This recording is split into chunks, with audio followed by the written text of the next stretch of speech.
Good morning.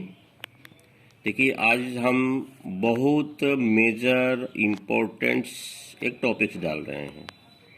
आप देखे होंगे कि मार्केट वगैरह में चावल खरीदते हैं तो उसका यूनिट केजी होता है, ऑयल खरीदते हैं तो उसका यूनिट लीटर होता है, डिस्टेंस अगर ट्रेवल करते हैं तो उसको हम लोग मीटर या किलोमीटर में मापते हैं, मीटर या किलोमीटर में मापते हैं। यानी हर चीज़ का, हर ऑब्जेक्ट को मापने का अलग अलग यूनिट होता है। केला अगर खरीदते हैं तो वो डोजन के हिसाब से लेते हैं, एप्पल खरीदते हैं तो उसको भी हम लोग किलो में मापते हैं। उसके बाद मान लेते हैं आपका फीट भी आपका है, ये एक प्रकार का यूनिट है, किलोग्राम भी आपका यूनिट है, न्यूटन भी एक यूनिट है। यानी कि हर पदार्थों को मापने के लिए अपना अपना एक अलग अलग यूनिट होता है। तो डियर स्टूडेंट, जैसे मान लिया जाए कि आप जानते हैं कि एक डोजन बराबर 12 यूनिट, एक डोजन बराबर 12 यूनिट। अगर आपसे पूछा जाए कि 144 केले में डोजन के कितने यूनिट होंगे, 144 केले में डोजन के कितने यूनिट होंगे, तो हम 12 से भाग दे देते हैं, तो 12 यूनिट हुआ, यानी डोजन का 12 यूनिट हुआ। जैसे गाही में होता है 5, एक गाही मैंने 5 यूनिट। तो आपके पास अगर 30 यूनिट है, अगर आपके पास 30 यूनिट है तो कितने गाही होंगे, तो 6 पंचे 30, 5 गाही होगा। उसी प्रकार हमारे वैज्ञानिकों ने यूनिफाइड्स एकीकृत किया है। यूनिट जैसे लिखते हैं 12 यूनिट, 15 यूनिट, इसको पहले हम लिखते थे एटॉमिक मास यूनिट, लेकिन आज के डेट में केवल यूनिट लिख देने से भी काम चलता है। कार्बन का एटॉमिक मास यूनिट 12 माना जाता है। उसी प्रकार आपका ऑक्सीजन का 16 माना जाता है। तो यू जो है, यूनिफाइड्स जो है, यह इंटरनेशनल है।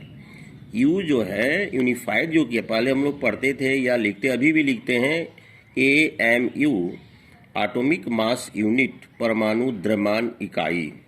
तो डियर स्टूडेंट्स, आज आप जो अपने सिलेबस में पढ़ेंगे 12U, 15U, आखिर what is the means of you. जैसे 144 केले में 12 यूनिट हुए डोजन का, 25 यूनिट में गाही के 5 यूनिट हुए, 30 यूनिट में गाही के 6 यूनिट हुए। ठीक उसी प्रकार हमारे वैज्ञानिकों ने क्या किया है कि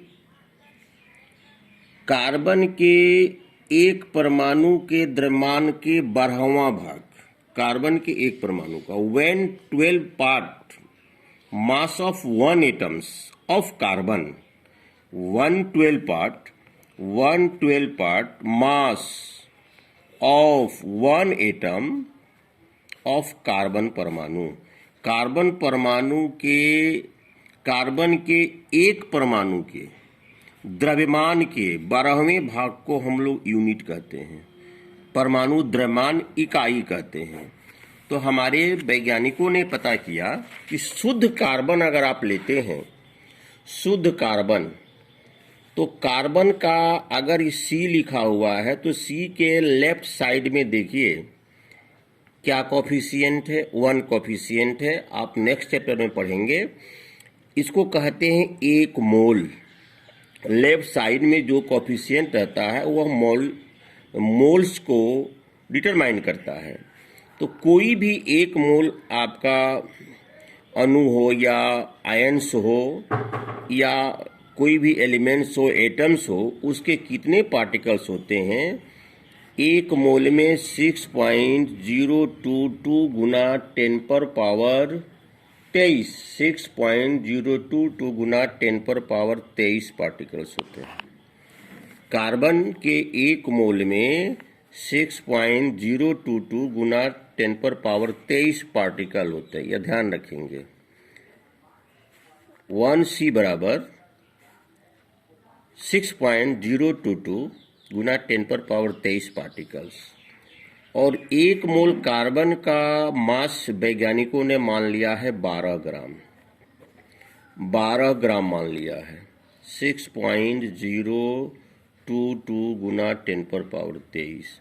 कहने का मतलब है कि 6.022 गुना 10⁻23 पार्टिकल का वजन 12 ग्राम। तो लिखेंगे मास ऑफ 6.022 गुना 10⁻23 बराबर 12 ग्राम। इसलिए एक एटम का वजन एक पार्टिकल का वजन कितना होगा? 1 पार्टिकल का वजन कितना होगा? तो 12 में क्या कीजिए, 6.022 गुना 10⁻23 से भाग दे दीजिए। अब चलिए 12 में हम भाग अगर दे देते हैं तो हमारा इसको अलग रखिए, ये चूंकि फ्रैक्शन में, ये आपका पावर नोटेशन में, उसको अलग कीजिए। 12 में केवल इतना से ही भाग दीजिए, इतना से 6.022। तो 6.022 भाग देंगे तो 1.99269346। ये डोमिनेटर में है तो इसको निम्नोटर में ले जाइए। ये कितना हो गया? 23। ये डोमिनेटर में है तो इसको नोमिनेटर में हम ले गए, तो ये हो गया 23।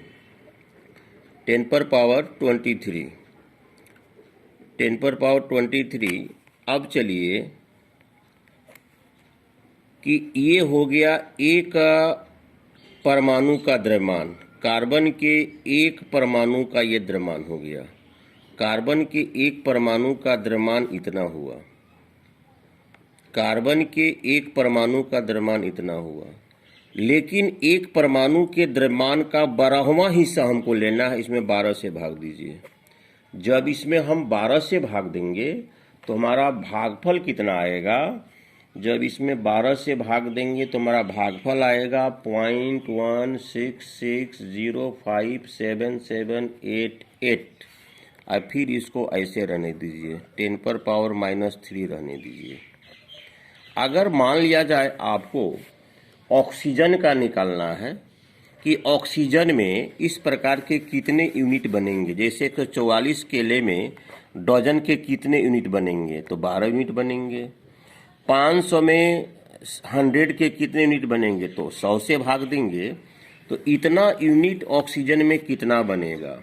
तो ऑक्सीजन का जो ग्राम होता है, मास होता है ग्राम में, वह होता है 2.6566962 गुना 10⁻23 ग्राम। ये हो गया आपका ऑक्सीजन का।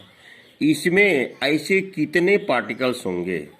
इसमें ऐसे कितने, इसको ग्रुप में अगर हम अलग अलग करते हैं तो कितना ग्रुप हमको प्राप्त होगा? तो इसमें इससे भाग दे दीजिए, 0.16605788 गुना 10⁻23। ये फ्रैक्शन को अलग रखिए, इसको अब भाग दीजिए।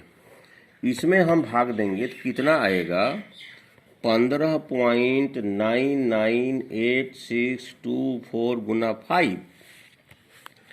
अब चलिए, जब डिवाइड में बेस बराबर होता है तो पावर घटता है, तो 10⁻⁻23, इसको ऊपर ले जाएंगे तो माइनस के, ये चिन्ह आया माइनस के सूत्र से, इसका चिन्ह माइनस है। तो ये हो गया 15.998624 गुना 10⁻⁻23, माइनस माइनस प्लस हो गया 23। ये हो गया 15.998624 गुना 10⁻0, प्लस माइनस माइनस 0 बराबर हो गया 1। तो देखिए 15.99 का मतलब हुआ 16 यूनिट। 16 यूनिट ऑक्सीजन का जो हुआ वह 16 यूनिट हुआ। तो डियर स्टूडेंट्स, एक बार शॉर्ट में देख लीजिए, हमारे वैज्ञानिकों ने कार्बन को अपना बेस बनाया है यूनिट के लिए। तो 1 मोल शुद्ध कार्बन में उसके इतने एटम्स होते हैं, और 1 मोल शुद्ध कार्बन का वेट 12 ग्राम होता है। तो 12 ग्राम में कितने पार्टिकल्स भाई? 6.022 गुना 10⁻23 पार्टिकल। तो 6.022 गुना 10⁻23 पार्टिकल का वजन कितना? 12 ग्राम। इसलिए एक पार्टिकल का इतना हुआ। तो हमको एक पार्टिकल के वजन से मतलब नहीं है, एक पार्टिकल के वजन का 12वां हिस्सा 1/12 पार्ट निकालना है। तो 1 ग्राम एक एटम के जो मास है उसमें 12 से भाग दे दिए, तो भागफल हमारा इतना हो गया, भागफल हमारा इतना हो गया। इसको 10⁻⁻23 ऐसे रहने दिए, इसको डोमिनेटर से नोमिनेटर में ले गए तो इसका रेसिप्रोकल में 10⁻⁻23 आया। मान लिया जाए आपको ऑक्सीजन का निकालना है, तो आप ऑक्सीजन का जो मास होता है वह होता है 2.65666962 गुना 10⁻23।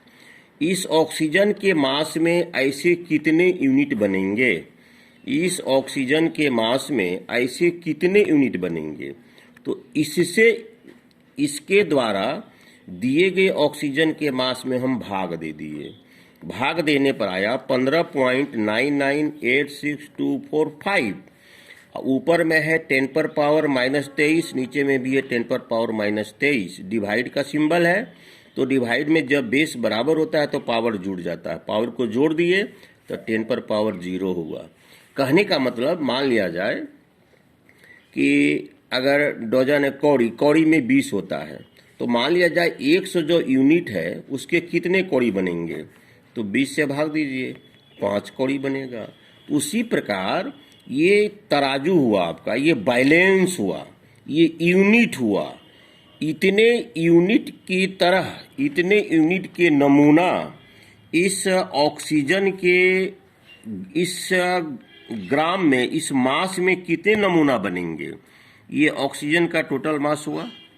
तो इस मास में अगर इस नाप से अलग करते जाएं, मतलब इसका हम ग्रुप बनाते जाएं, तो हमको कितना ग्रुप मिलेगा, 16 ग्रुप बनेगा। ये 16 हो गया यूनिफाइड यूनिट्स।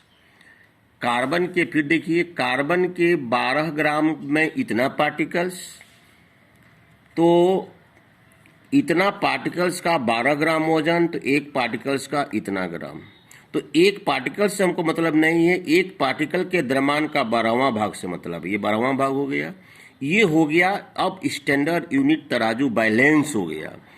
अब रह गया आपके पास ऑक्सीजन के इतने ग्राम है, तो ऑक्सीजन के इतने ग्राम में इस तरह का नमूना कितना बनेगा, तो इस तरह का नमूना, इस नमूने से इसमें भाग दे दिए, तो ऐसा नमूना हमको बनेगा 16 को बनेगा। तो डियर स्टूडेंट्स, अगर ये कंफ्यूज होगा समझने में तो आप कमेंट्स में लिखेंगे, और ये जितना क्लासमेट आपसे हैं, जितना अधिक से अधिक संख्या में शेयर करेंगे उतना मुझे एनर्जी मिलेगी, जितना अधिक व्यू मिलेगा हम समझेंगे कि हमारे जो मेहनत जो हम कर रहे हैं, अथक परिश्रम कर रहे हैं, आप लोग उसको भली भांति देख रहे हैं। Thank you very much.